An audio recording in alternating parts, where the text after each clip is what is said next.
గౌరవ శాసనసభ్యులు బొండం ఉమామహేశ్వర గారు చెప్పిన దానికంటే వారికంటే ముందే నేను చాలా లోతుగా దీని మీద అధ్యయనం చేశాను అధ్యక్ష. చేసినప్పుడు ఒక షార్టేజ్ ఏముందంటే ఎంప్లాయీ షార్టేజ్ చాలా ఉంది.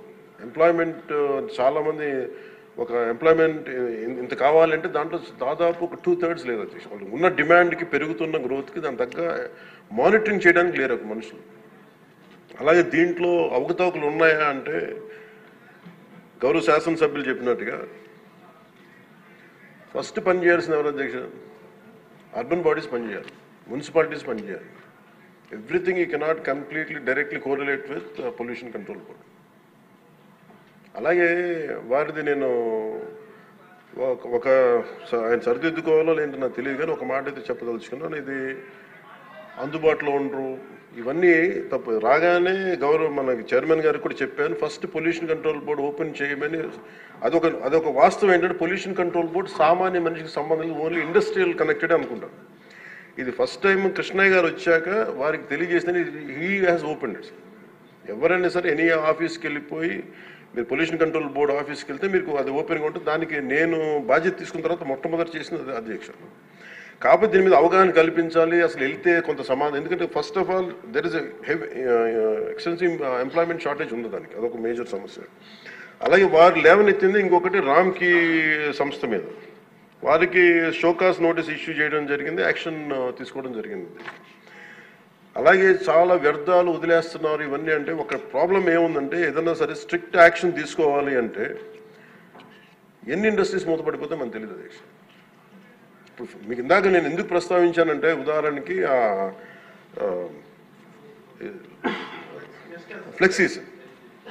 ఇప్పుడు ఫ్లెక్సీలని వెంటనే మనందరికీ తెలుసు, ఫ్లెక్సీస్ మైక్రో లెవెల్ డిస్ట్రిబ్యూట్ అయిపోయి భూమిలోకి ఇంకిపోతున్నాయి, నీళ్ళలోకి వెళ్ళిపోతున్నాయి, గాల్లో కలిసిపోతున్నాయి, ఆ తిరిగి తల్లి గర్భంలోకి వెళ్ళిపోతుంది, ఇవన్నీ తెలుసు. కానీ ఏదైనా వెంటనే బ్యాన్ చేద్దామంటే it has become an employment source for many people. కొన్ని కుటుంబాలు రోడ్డు మీద పడిపోతాయి. సో దీనికి ఏం చేయాలి? దీనికి చాలా సహజ క్రమంలో తీసుకురావాలి, ఒక మార్పు పట్టుకురావాలి, చాలా సహజ క్రమంలో కొంత అవగాహన కల్పించాలి, వారికి కొంత తెలియజేయాలి. సడన్గా మెషిన్ పెట్టాల్సిన ప్లాస్టిక్ పెట్టే చోట బయోడిగ్రేడబుల్ మెటీరియల్ పెట్టాలంటే దానికి ఆ పర్టికులర్ ప్రింటింగ్ మెషిన్ ఎంతవరకు యాక్సెప్ట్ చేస్తే కలర్స్ అంత సాచురేషన్ ఉంటుందా లేదా, ఇవన్నీ కూడా ఆలోచించాలి అధ్యక్ష.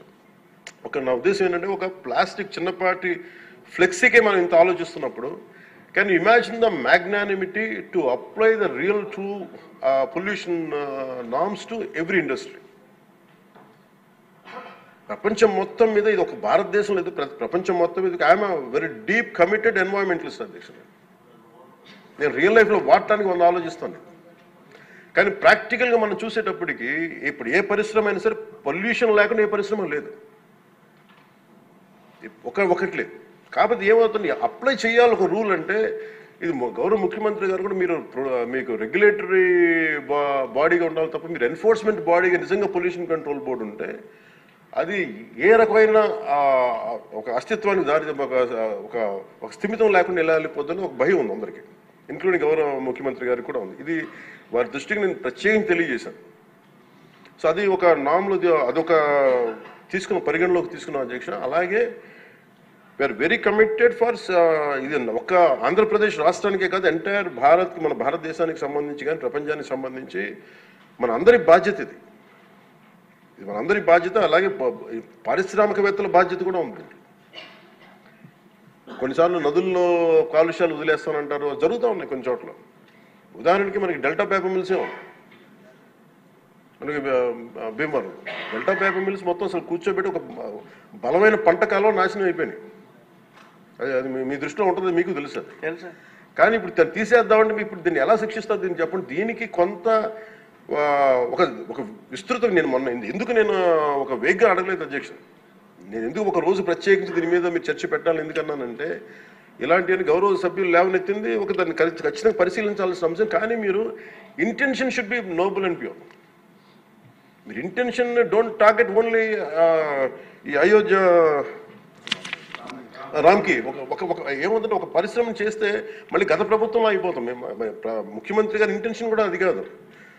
ఇప్పుడు ఈ వేరే పార్టీల నుంచి రూలింగ్ పార్టీలోకి వచ్చారు, వీళ్ళందరినీ తీసుకున్నప్పుడు కంటిన్యూస్ వాళ్ళ సైడ్ తీసుకున్నారో మనకు తెలియదు. కానీ వాళ్ళు గతంలో పనిచేశారు కదా ఆ ఇంటెన్షన్తో చేస్తే మటుకు అది ఈ ప్రభుత్వానికి అది రైట్ కాదు.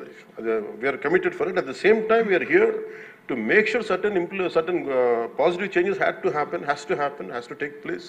But how do we take it forward? ఇది ఒక విస్తృత స్థాయి చర్చ జరిగితే తప్ప, గౌరవ ముఖ్యమంత్రి గారు కూడా దీని మీద నిర్ణయం తీసుకోవాలంటే గౌరవ సభ్యులందరూ కూడా దీంట్లో పాల్గొని ఈ నిర్ణయం తీసుకుంటే, ఈ పాలసీ చేంజ్ చేస్తే, ఇంప్లిమెంట్ చేస్తే, ఒక పాలసీని ఇంప్లిమెంట్ చేయాలో ఏమేమి ఉంటాయి కళ్ళ ముందు.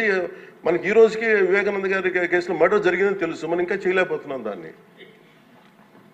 ఇవన్నీ అందుకని దీన్ని అంటే నా ఉద్దేశంలో అప్పీల్ టు యూ, గౌరవ శాసనసభ్యుల్ని నేను ఒకటే కోరేది ఏంటంటే, బొండమ్మ గారిని ఖచ్చితంగా it will be taken, it will be considered, and this is my commitment to you all. ఈ సభకి మీ ద్వారా నేను కమిట్మెంట్ ఇస్తాను. పర్యావరణాన్ని చాలా చాలా ప్రథమ బాధ్యతగా మేము తీసుకున్నాం అధ్యక్ష.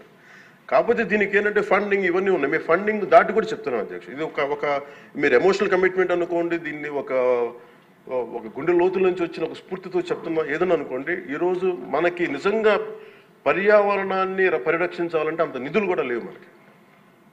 ప్రజలు తినేసి అక్కడ వేసేస్తున్నారు ప్లాస్టిక్.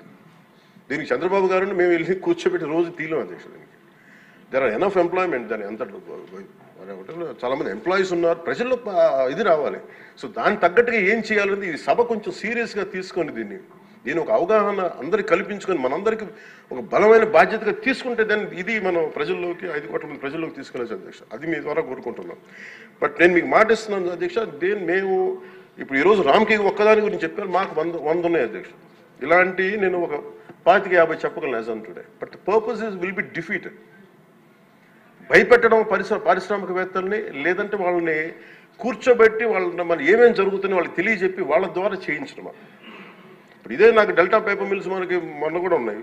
ఆక్వా ఈరోజు 25,000 ఇన్ని వేల కోట్ల ఆదాయం ఆక్వా ఇస్తుంది. అది ఎంత పొల్యూషన్ క్రియేట్ చేస్తుంది మాట్లాడాలంటే. కానీ ఇండివిజువలైజ్ చేయలేదు కదా, it should be total policy.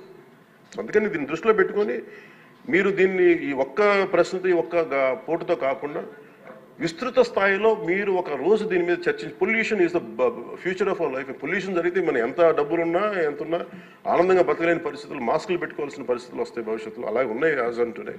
మీరు దీని మీద ఒక నోట్ చేయండి అధ్యక్ష. ఒక విస్తృత స్థాయి ఒక అసెంబ్లీ ఒక సభ జరగాలి దీని మీద.